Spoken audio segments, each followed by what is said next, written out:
Good morning, students.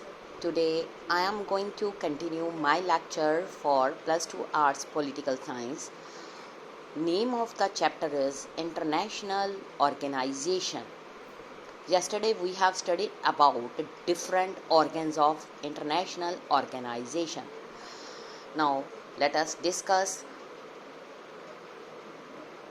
the organization जो है was set up through the signing of United Nation charter by 51 states.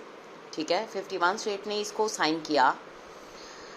It try to achieve what the league could not between two world war.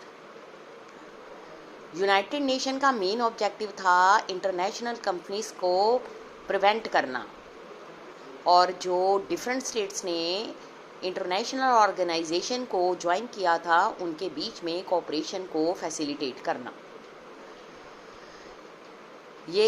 It was founded with the hope that it would act to stop the conflict between states escalating into war, and if war broke out, to limit the extent of hostilities. Furthermore, कुछ conflicts ऐसे भी थे जो lack of social and economic development के कारण arise हुए थे. So, United Nations was intended to bring countries together to improve the prospects of social and economic development all over the world. जो यूनाइटेड नेशन है उसका मकसद सिर्फ एक या दो या चार कंट्रीज़ जो इसको साइन किया है या टॉप 10 कंट्रीज़ के साथ नहीं, बल्कि जितने मेंबर इसको साइन कर लेते हैं उन सब के साथ इसकी एक क्लोजनेस आ जाती है. 2011 तक यूनाइटेड नेशन के 93 मेंबर स्टेट थी. 193 मेंबर स्टेट, ये सारी की सारी इंडिपेंडेंट स्टेट थी. यूनाइटेड नेशन जनरल असेंबली में जितने भी मेंबर्स थे उन सब की वन वोट को कंसीडर किया जाता था. But in UN security council there are 5 permanent members. ये परमानेंट मेंबर्स हैं United State, Russia, United Kingdom, France, China. इनको परमानेंट मेंबर इसलिए सिलेक्ट किया गया था because they were the most powerful immediately after the second world war, और इन्होंने वार में अपनी विक्ट्री को शो किया था. यूनाइटेड नेशन जो है मोस्टली विजिबल पब्लिक फिगर है. द रिप्रेजेंटेटिव हेड जो है वो है सेक्रेटरी जनरल. जो प्रेजेंट सेक्रेटरी जनरल है वो है एंटोनियो गुटरेस. वो 9th नंबर पर सेक्रेटरी जनरल है यूनाइटेड नेशन का. उसने सेक्रेटरी जनरल की ओथ ली थी 1 जनवरी 2017 में. वो प्राइम मिनिस्टर था पुर्तगाल का. ये प्राइम मिनिस्टर बना रहा 1995 से 2002 तक, और उसके बाद ये United Nation high commissioner for refugee भी बना रहा 2005 से 2015 तक. जो यूनाइटेड नेशन है उसमें बहुत सारे स्ट्रक्चर्स, एजेंसीज आती हैं.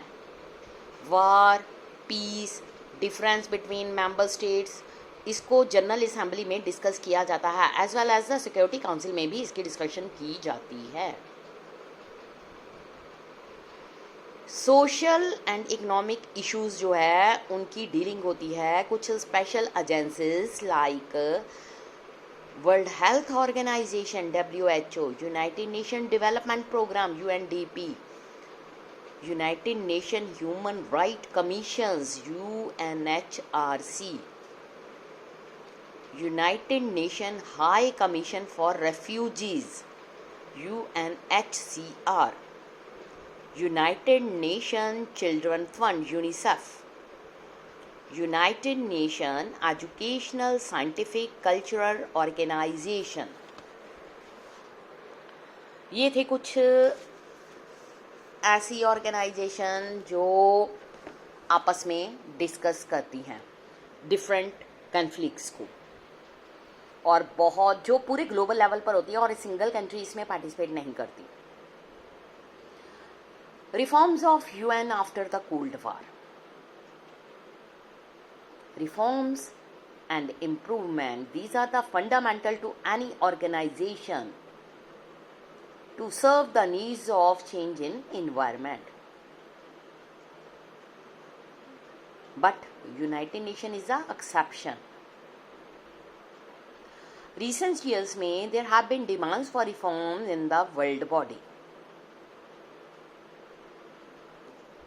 But there is little clarity and consensus on the nature of reforms.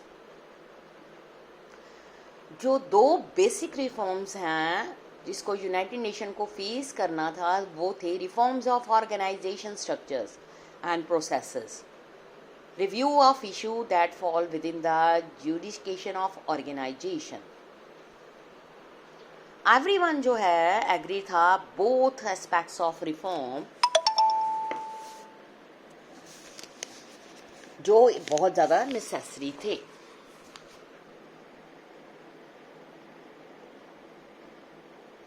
Why they cannot agree on it's precisely what is to be done, how is to be done, and when it is to be done. So, on the reform of structure and processes, सबसे biggest discussion जो थी on the functioning of Security Council. So, related to this has been the demand for an increase in UN Security Council permanent and non-permanent membership. Main reason ये था कि जो realities हैं contemporary world politics की वो organisation की structure को better reflect कर सकती हैं.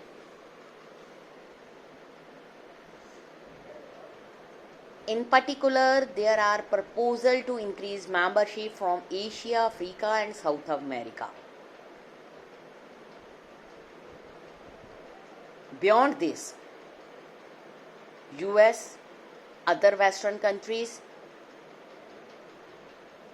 wants to improvement in United Nations budgetary procedure and summit administration.